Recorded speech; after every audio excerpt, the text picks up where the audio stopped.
ഞാൻ ഇത്രയും പഠിച്ചുകൊണ്ട് എന്ത് കാര്യം, എന്തെങ്കിലും ഒരു സോഷ്യൽ മീഡിയ സ്റ്റാർ ആയാൽ you can make lakhs out of it എന്ന് കൊടുക്കുന്ന ഈ സ്ട്രെസ്സൊക്കെ കുറച്ച് കൂടുതലല്ലേ ഇപ്പോൾ ആർദ്ര?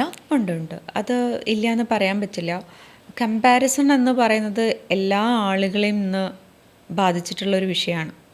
അത് സോഷ്യൽ മീഡിയയ്ക്ക് അകത്ത് നിൽക്കുന്ന ആളുകളാണെങ്കിലും പുറത്ത് വേറൊരു പ്രൊഫഷനിൽ നിൽക്കുന്ന ആളുകളാണെങ്കിലും പലപ്പോഴും മണി എന്ന് പറയുന്നതാണല്ലോ അൾട്ടിമേറ്റ്ലി ഇതിൻ്റെയൊക്കെ ഉള്ളിലേക്ക് വരുന്നത്.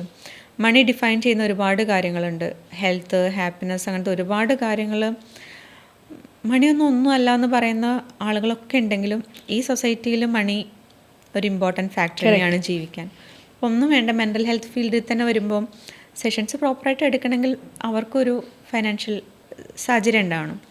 അതല്ലാത്ത സ്ഥലങ്ങളുണ്ട്, ഇല്ല എന്നല്ല ഞാൻ പറയണേ. ഇപ്പം നമ്മൾ ജനറൽ ഹോസ്പിറ്റൽസ് ഉണ്ടാവും, ഗവൺമെൻറ് ഫെസിലിറ്റീസ് ഉണ്ടാവും, പക്ഷേ എത്രത്തോളം ക്വാളിറ്റിയിൽ അവിടെ സർവീസസ് പ്രൊവൈഡ് ചെയ്യാൻ പറ്റുന്നു എന്നുള്ളത് ഡിഫറെൻ്റ് ആണ്.